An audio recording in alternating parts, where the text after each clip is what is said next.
Raríssimas, raríssimos e raríssimas, bom dia, René de Paula Júnior gravando aqui o Roda e Avisa, ou será o Radinho de Pilha? Não é o Radinho de Pilha, e eu digo isso porque eu estou gravando o Radinho de Pilha, como eu comecei a gravar o Roda e Avisa, meu primeiro podcast há 22 anos, no caminho para algum lugar, dirigindo no trânsito. Então, nesse exato momento eu estou na garagem, esse ruído que vocês vão ouvir agora é justamente eu soltando aqui o meu carregador, meu carro elétrico. Eu deixei o carro carregando a noite toda, então agora ele está com a bateria 100%, então agora eu vou fechar aqui a tampinha e a gente vai entrar no carro e eu vou gravar esse episódio literalmente on the road, né? Vamos ver se a gente consegue, é um experimento, estou testando para ver se isso vai funcionar. Acho que uma das graças do carro elétrico é justamente o fato também dele ser bastante silencioso, então não é o ruído do carro que vai justamente atrapalhar a nossa gravação. Pois bem, veículo ligado, hoje é sexta-feira, normalmente eu viajo um pouco mais em termos de pensamento, em termos de ideia, em termos de reflexão, mas hoje vai ser uma viagem literalmente aqui pelas ruas de São Paulo e vocês vão me acompanhar. Eu estou fazendo questão aqui de chamar a atenção para o carro elétrico por uma questão interessante. Hoje de manhã eu assisti um episódio extremamente interessante de um canal que eu admiro bastante, que é o Veritasium, e ele estava contando a história de algo que justamente está impelindo essa tonelada aqui de metal cidade afora, que é a bateria recarregável de lítio. Eu não conhecia a história, acho que vale a pena a gente conhecer. É muito curioso porque os primeiros experimentos com carros elétricos, eles são bastante antigos, são do começo do século passado. Os primeiros carros de passeio que começaram a se popularizar, né, na virada do século XIX para o século XX, eram carros elétricos. A bateria era provavelmente de chumbo e ácido sulfúrico, né, você precisava de uma quantidade gigante de baterias para andar, 50 quilômetros, demorava uma eternidade para carregar.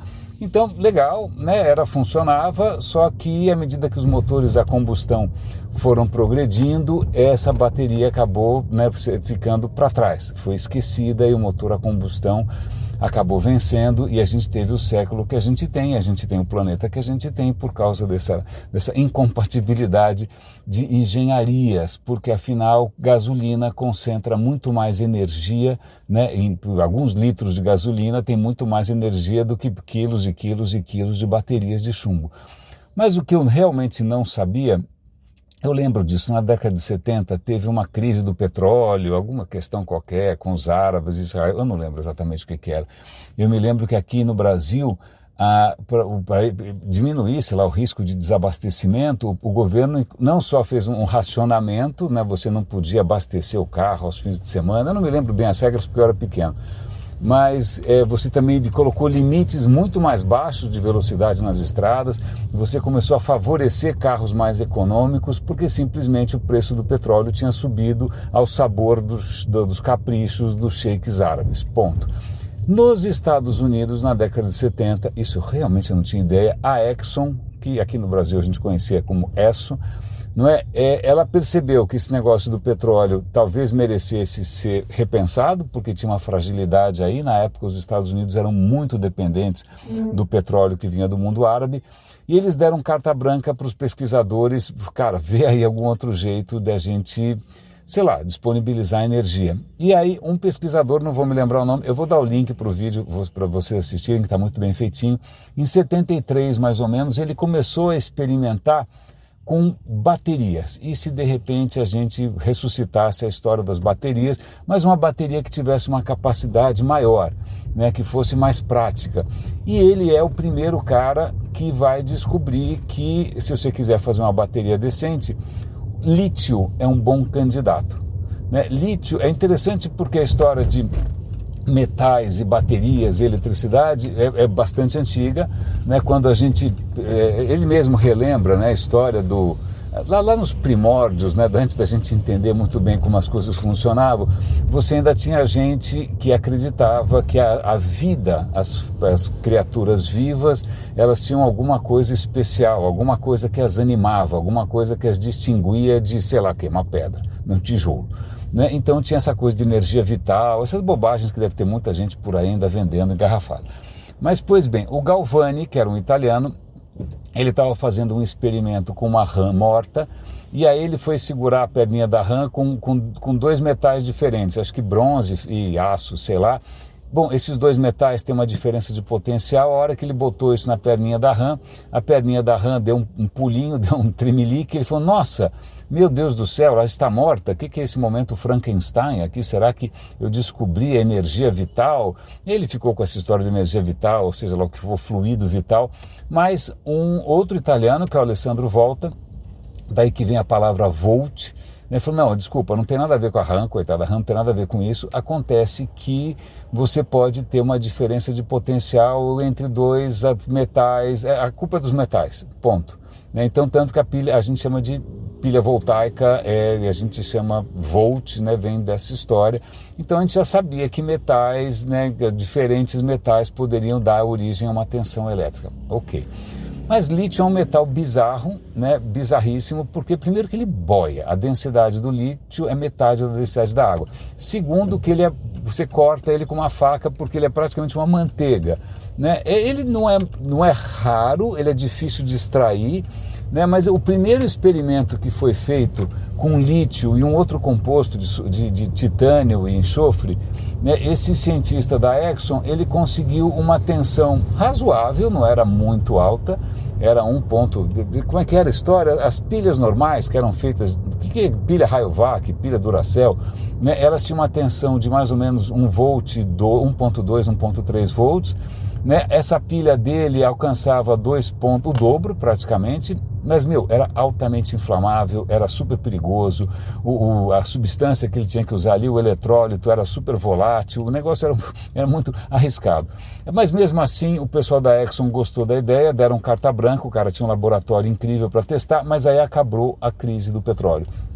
No que acabou a crise do petróleo, dane-se a bateria, né? Porque veja só que graça, né? Esses caras tinham na mão a chave para você descarbonizar, né, os meios de transporte e foram obviamente gananciosos e escrotos e o resto da história. Então, coitado desse cara, o trabalho dele foi praticamente engavetado, ele fez um paper, né? Esse paper, na verdade, foi descoberto anos depois, em Oxford, era um americano, que aliás hoje ele é prêmio Nobel por causa disso, um cara chamado Goodenough, que é bom o suficiente, né, um nome curioso, né, o John Goodenough, ele descobriu esse paper, esse experimento feito por esse cientista, e ele resolveu mudar um pouco a química ali, ele mudou um pouco a maneira, a engenharia toda, e ele conseguiu fazer também uma bateria que era bastante promissora, ele conseguiu praticamente dobrar a tensão possível. O pessoal de Oxford não deu bola, ele continuou insistindo nessa invenção dele e ninguém deu bola. No fim ele conseguiu que uma outra instituição inglesa ajudasse o cara a patentear isso nos Estados Unidos, mas ninguém levou para frente. Exceto no Japão, né, um pesquisa que também recebeu o prêmio Nobel, se eu não me engano o cara chama Yoshino, ele estava atento a essa história toda. Ele imaginou que talvez ele tivesse uma maneira de contornar as dificuldades de química, de engenharia e tal. Ele falou, não, vamos usar um polímero, vamos usar isso, vamos usar aquilo. Bom, a história é quase uma história de espionagem, agentes secretos e projetos que vão para frente e vão para trás. E no fim ele consegue fazer uns protótipos secretamente dessas pilhas de íon de lítio, que a gente chama, né? Ele conseguiu fazer, ele foi lá, bateu na porta da Sony, porque a empresa dele, a empresa que ele trabalhava, que é a SAI, ela também não deu bola. Eu falei, cara, a gente não é uma empresa de bateria, sai daqui. Ele falou, bom, então tá bom, bateu na porta da Sony, né, botou a bateria na mão do cara, que falou, tá aqui uma bateria que você consegue recarregar, tem uma densidade de carga super boa e tal. E a Sony, em 1900, se eu não me engano, em 91, olha quanto tempo se passou, 91, ela lança o primeiro produto comercial, que era uma câmera de vídeo, uma camcorder, que tinha uma bateria como é que chama? Íon de lítio, mil perdões. Isso foi uma revolução, né? Dali para frente, todo fabricante de laptop, câmera, todo mundo se orgulhava de apresentar uma bateria de íon de lítio, embora no começo houvesse vários incidentes de incêndio, né, e explosões, etc. e tal, foram melhorando um pouco a questão da segurança, e aí você tem hoje zilhões, tudo que você olha, esse microfone provavelmente está usando íon de lítio, meu celular usa íon de lítio, eu estou em cima de um carro que tem, sei lá, 40 kWh de energia acumuladas em baterias de lítio, né? E tem uma questão que eu gosto de pensar, que é interessante, porque eu estou agora, né, circulando pela cidade, e eu me lembro uma vez de um manobrista. Manobristas sempre se interessam por saber como funciona o carro, o que você acha, quanto você gastou, os caras são super entusiastas. E uma vez um deles falou assim, não, parece que você está sendo levado pelo vento. Eu parei para pensar, poxa, que imagem interessante, né? Porque aquilo que está empurrando essa tonelada, né, que vai fazer com que eu suba agora a ladeira da Rebouças, com que eu faça tudo o que eu preciso fazer, são simplesmente íons de lítio indo de um lado para o outro.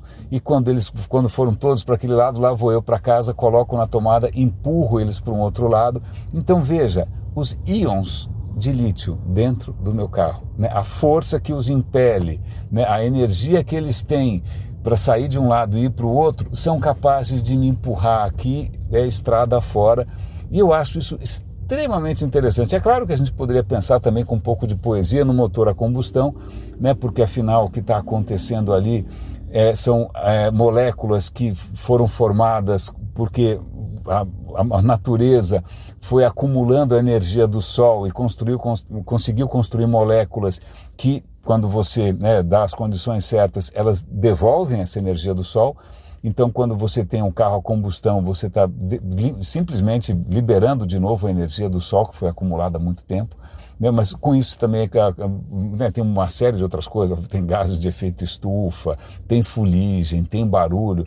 Aqui não, né? Aqui são simplesmente íons indo de lá para cá, né, provocando aí um fenômeno eletromagnético. É um motor eletromagnético, não tem fumaça, não tem explosão, não tem nada.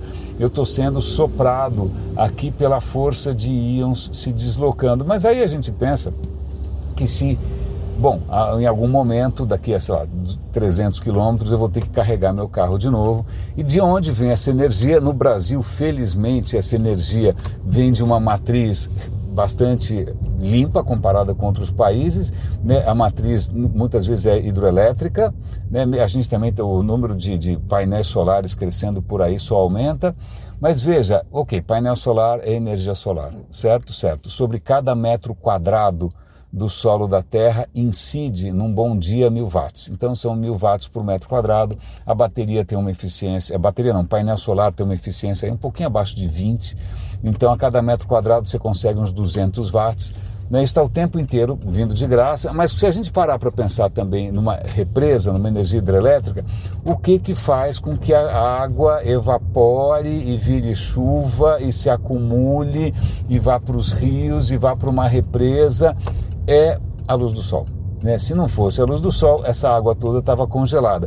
Então todo esse ciclo da água que vai acabar movendo as turbinas de Itaipu também é movido, obviamente, pelo sol. É lógico, e também pela gravidade. Vamos lembrar também que é a gravidade que faz com que um sol vire um sol, né? Com que a matéria espalhada desde o Big Bang, aliás, o lítio é um elemento que foi produzido logo no começo, né, do universo. É um elemento muito antigo, é um elemento muito simplesinho. Você tem, o mais simples é hidrogênio, o segundo é o hélio, o terceiro é o lítio, né? São 3 prótons só, né?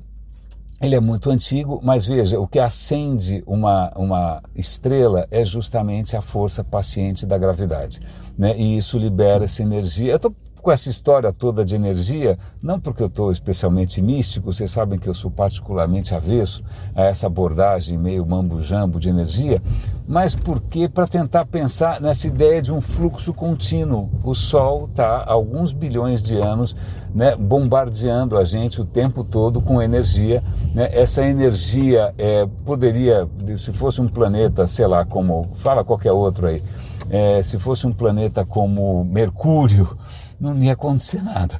Se fosse um planeta como Vênus, tá, Vênus é quente pra caramba, mas também não acontece nada. Mas aqui, por um conjunto de condições bastante favoráveis, né, pelo menos durante algum tempo, né, essa energia do Sol, ao invés de só bater e rebater, né, de entrar e sair, ela está promovendo uma complexidade que não para de se diversificar. faz alguns bilhões de anos, né, logo depois que esse planeta se formou. Essa energia que está vindo, primeiro, acho que do calor do próprio planeta, segundo, a energia do Sol também, ela começou a se estruturar para transformar essa energia que não para de vir, ela não para de... vai parar em algum momento o Sol também vai atravessar a idade madura dele, de coisas estranhas vão acontecer, né? Mas esse processo que nunca parou, ele deu origem a um outro processo que nunca parou. A vida nunca parou. A vida começou há bilhões de anos e nunca parou. Não só não parou, como ela desafia a entropia, desafia o caos, né, desafia o tempo e ela vai se diversificando sem parar. Desculpe, mas eu acho isso poético, eu acho isso bonito, isso para mim faz com que todas as coisas se encaixem de uma maneira extraordinária, nessa noção do fluxo, do devir, da criatividade, da evolução. Poxa, hoje de manhã eu estava de novo prestando atenção numa planta que recentemente a gente colocou no nosso banheiro, a gente comprou um vaso bastante, não um vaso sanitário, mas um vaso de planta, né, um vaso com uma planta bonita, que eu nem sei como é que chama, eu já perguntei para o ChatGPT, mas já esqueci. E ela está adorando a posição dela, porque ela está recebendo bastante sol o tempo todo, a gente está cuidando dela com carinho. Então, não é que aquela planta nasceu num certo momento, então, na verdade, é um fluxo que está acontecendo ali, é simplesmente um fluxo muito antigo que foi se sofisticando, foi ficando cada vez mais bonito, mais diferente, né, mais surpreendente. E você vê, eu vejo ali que estão surgindo brotos. Esses brotos, para mim, são a continuidade de bilhões de anos. Aqueles brotos não têm uma semana. Aquela flor de maio que floresceu recentemente, que eu fotografei no Instagram de todas as maneiras possíveis, aquilo não tem 5 dias. Aquilo é um movimento perpétuo, não, perpétuo não digo, mas ancestral, que começou há muito tempo, não é? E que continua, porque a vida continua, apesar da gente ter demorado muito para entender, né, como que as coisas funcionam. A gente não sabia, a gente achava que as formas de vida tinham algo de especial, que tinha alguma energia transcendente. A gente fica acreditando que existe algum tipo de outro universo que explique essa beleza toda, quando na verdade não precisa.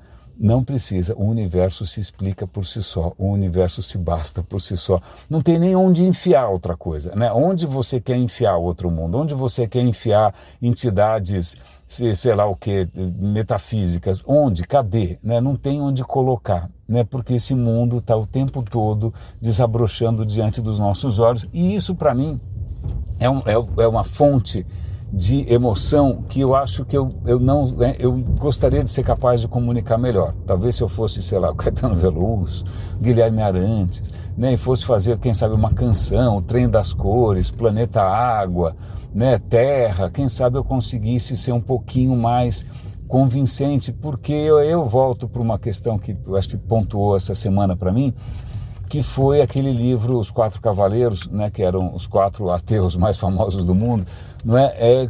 Conversando sobre a questão de fé, de religião, os problemas do pensamento mágico, e veio a questão ali que eu comentei com vocês, de algo que a religião infelizmente sequestrou, que é um fenômeno que a gente poderia chamar de luminoso. Luminoso é aquela sensação de transcendência que você tem às vezes quando vê um campo de tulipas em Olambra, quando você vê um gol de não sei quem, eu não, mas ou quando você está rezando, ou quando você está meditando, ou quando você está ouvindo, sei lá, um coro, ou quando você está numa catedral e de repente você sente aquilo, você é inundado por alguma coisa que é maior do que você.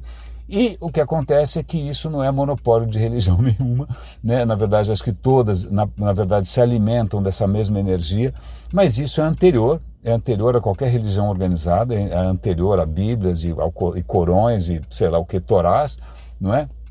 E esse é um fenômeno que eu até abri uma conversa interessante com o ChatGPT, eu vou compartilhar com vocês, para tentar entender um pouco melhor de onde vem essa sensação de transcendência, de onde vem essa coisa que que faz com que você engasgue, né? Com que você fique maravilhado de como as coisas podem ser como elas são, não é? E aí, obviamente, você vai dar graças a alguém que trabalhou uma semana só, depois não sei onde ele foi parar. Aliás, um parêntese bastante pequeno aqui, num dos trechos mais impressionantes ali desse livro, um dos pensadores, já esqueci o nome dele, desculpa, estou no trânsito, ele fala uma coisa curiosa, ele lembra do Brasil, ele não é brasileiro, mas ele lembra do Brasil porque ele lembra da Zika, e ele vai lembrar das crianças que têm a microcefalia, que é devastador para a criança vai ter uma vida muito, muito complicada, a família também vai carregar um peso bastante difícil, né? E veja, essa doença horrorosa, né, perversa, medonha, ela acontece por conta da picada de um pernilongo. O que você pode fazer contra um pernilongo? Se você descansar, vacilar por 1 minuto, o pernilongo pode ir lá, a mãe pode rezar para seja que pode ser evangélica, católica, judia, zoroastrista, sei lá o quê, não é? Mas, cara, o pernilongo não está nem aí, é uma picada de pernilongo, né? E aí ele fica se perguntando, poxa, para uma pessoa que de repente reza por proteção e que ora e que tem fé, na hora que a vida dela é destruída por um pernilongo, né, em que uma divindade não consegue impedir um pernilongo, ela devia parar para pensar que esse negócio não estava funcionando. Porque é um pernilongo que destruiu a sua vida e nada mais. Bom, mas isso foi um pequeno parêntese. Vamos voltar aqui. A questão é que, infelizmente, se a gente quiser fazer uma maneira secular quer dizer sem religião, uma maneira leiga também quer dizer sem religião, né, de você despertar esse mesmo sentimento, não é uma coisa simples, né? A Revolução Francesa tentou fazer isso, a Revolução Francesa acreditava cegamente na razão, né, no iluminismo, na razão. Eles tentaram abolir a religião, mataram padres, queimaram igrejas e resolveram, bom, aí quando eles perceberam que estava faltando alguma coisa, eles começaram a inventar rituais, né? Vamos fazer aqui a celebração da razão, vamos fazer o templo da racionalidade, vamos fazer aqui, inventa aí uma dancinha, inventa aí, sei lá, uma música. Mas, cara, não rolou. E eu não sei exatamente por quê. Talvez porque essas religiões todas tiveram milhares de anos para ir aperfeiçoando. Tiveram Bach, tiveram tanta gente aí no meio, né, para compor cantos gregorianos. Aliás, um parêntese aqui, a música clássica normalmente você ouve sentado, né? Música erudita se ouve sentado. Né, o que é curioso, porque grandes tradições musicais, africanas, povos originais, etc. e tal, são normalmente eventos coletivos, onde todos dançam para todos, não é mesmo? É um evento, é uma celebração, é uma teatralidade. Mas o que acontece é que, por algumas religiões, o corpo é a fonte do pecado, né? Se você animar as pessoas a mexerem um pouco os quadris, isso pode fazer com que os hormônios, né, se empolguem, então isso pode levar à sensualidade, pode levar à carnalidade, pode levar ao pecado. Então vamos inventar algum tipo de música que seja etéreo. Por exemplo, canto gregoriano não tem percussão, não tem ritmo, você não consegue dançar, não tem como batucar canto gregoriano, são só vozes, a voz que parece uma coisa incorpórea, né, uma voz que parece ser imaterial, não é mesmo? Daí que vem a música erudita, né? Daí que vem Bach, daí que vem todo mundo. É justamente esse horror à sensualidade, esse horror ao corpo, nessa culpabilização do desejo. Bom, isso foi uma grande digressão aqui. Mas, de qualquer maneira, ao longo de milhares de anos, foram se sofisticando essas maneiras de sequestrar o nosso afeto, de sequestrar a nossa fé.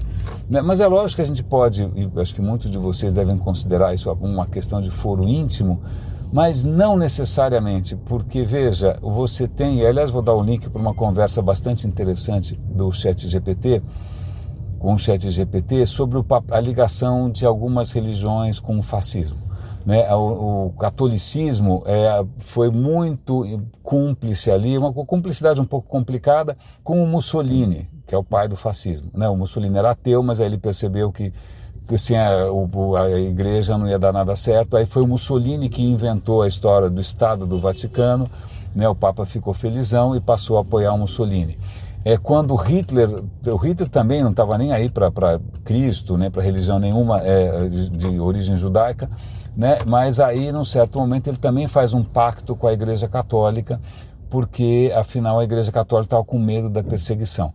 Se a gente for para a Espanha, o fascismo espanhol, o franquismo, foi 100% impregnado de catolicismo, a mesma coisa em Portugal. Né? Se a gente achar que isso é só culpa do catolicismo, haja vista o que os evangélicos agora estão fazendo, que é apoiar um cara devasso, um cara, se alguém tem cara de pecador para mim, se alguém tem cara de candidato ao inferno para mim, é o Trump ou mesmo o Bolsonaro, e é apoiado por evangélicos que veem no cara ali um Messias. Então veja, não é tão neutro assim, né? Tem impacto.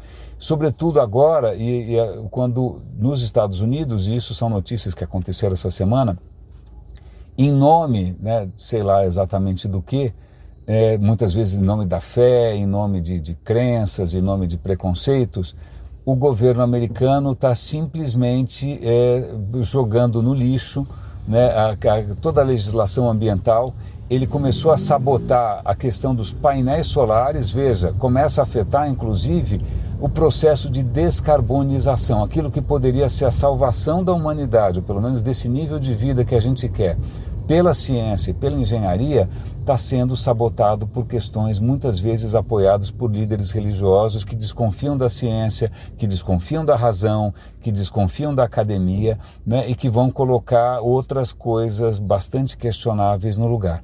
Então a gente está assistindo um país que era em princípio um farol, né, um experimento sociológico, político, econômico, que era os Estados Unidos, em questão de meses, simplesmente voltar para a Idade Média, né, onde você tem aí uma série de restrições à liberdade civis, à liberdade de gênero, à liberdade sexual, à liberdade de pensamento, ao próprio exercício da ciência, né, e a gente está jogando fora, está jogando no lixo, né, e não é lixo reciclável, tudo aquilo que, com tanto esforço, do esforço tão generoso de tanta gente, né, a gente conseguiu estender para todo mundo. Né? Você tem hoje nas mãos uma coisa que é um milagre maior do que, sei lá, um anjo e um arbusto em chamas. Né?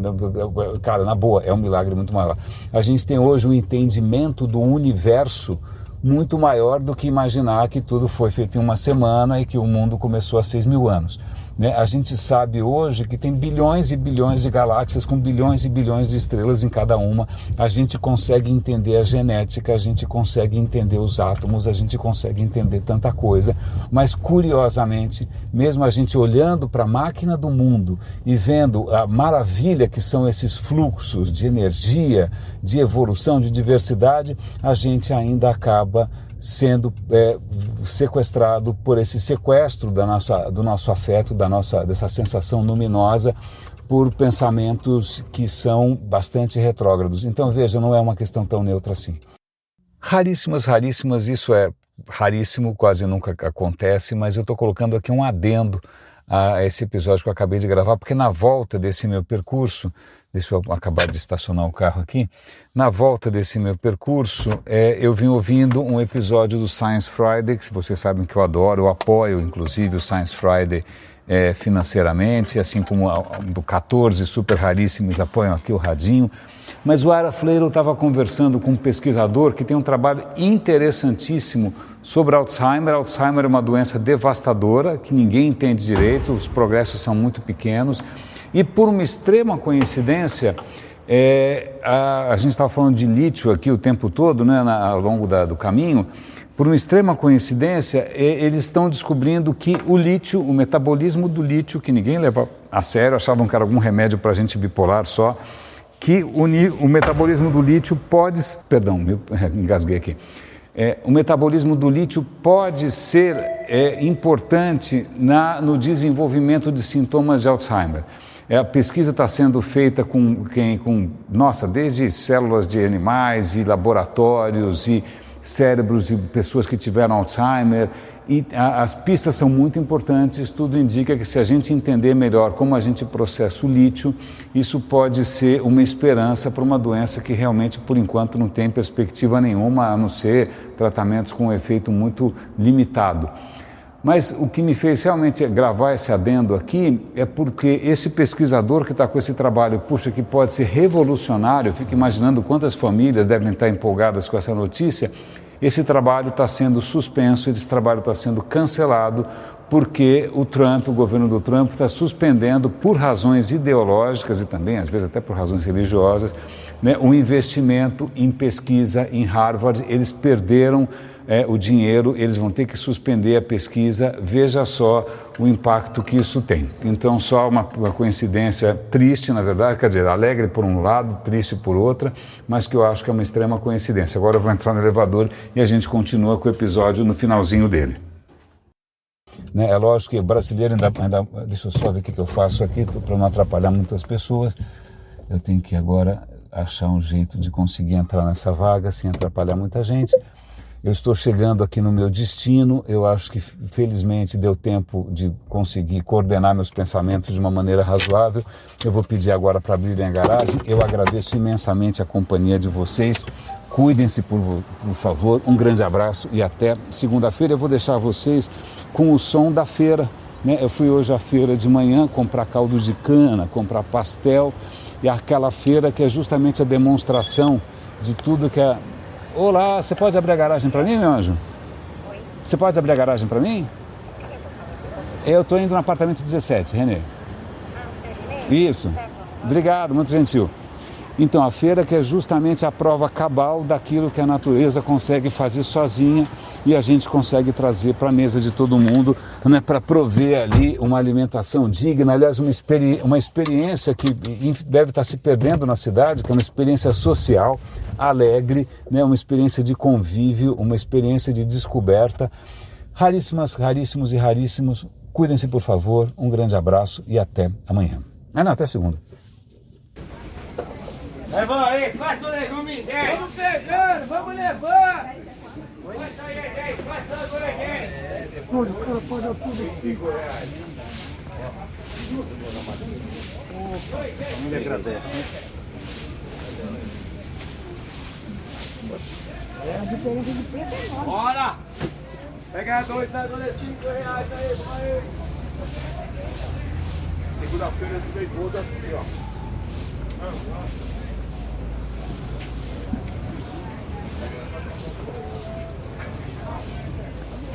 Mas que é isso? Só procurou o jardim. Uau! Tamarindo.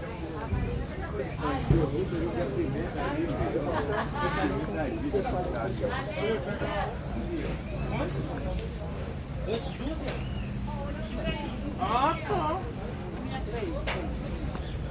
Vou de sua mãe e vou te dar.